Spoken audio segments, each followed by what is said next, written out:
Assalamualaikum warahmatullahi wabarakatuh. Selamat malam, berjumpa lagi dengan Ki Kampak di acara stand up komedi tunggal. Harum mewangi sepanjang hari pusing, pusing, pusing, pusing, pusing, pusing, pusing, pusing, pusing.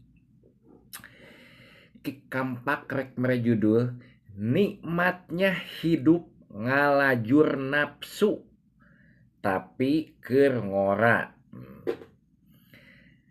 Ki geningan nepikeun ka mere judul kitu emang loba anu kitu. Kamana wae atuh teu saeutik awewe boh lalaki loba anu hirupna ngalajur nafsu. Maksudna kumaha sih Ki anu disebut hirup ngalajur nafsu teh? Rasa maneh keur ngora, awak keur gagah beungeut, keur ganteng, nu awewe beungeut, keur geulis. Ngalajur nafsu.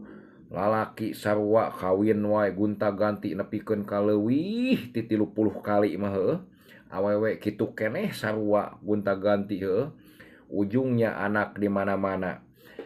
Terus kumaha anu kitu Ki? Nya mending ai tanggung jawab mah lamun henteu engke anak galede ti mana-mana dalaratang marenta heueuh. Menta Bapak, menta naon? Menta warisan.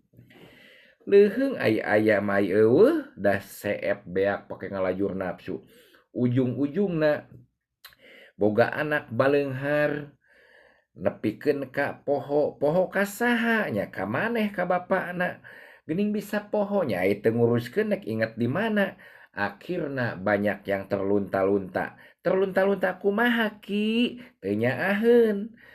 Sataun sakali ge da moal datang. Lamun urangna tadina teu nyaah, mentak lamun boga anak kudu dipika nyaah, dipika welas, dipika asih karena naon? Suatu saat lamun urang nepikeun ka hirup ngalajur wae nafsu, ujung-ujungna naon? Bingung. Bingung naon? Bingung balik. Balik ka mana atuh Ki nepikeun ka balik? Mak nya nek balik ka saung, meureun balik ka imah. Ka imah saha? Nu boga budak ka nu boga budak. Lamun nu henteu kumaha? Nya wayahna wae eta mah.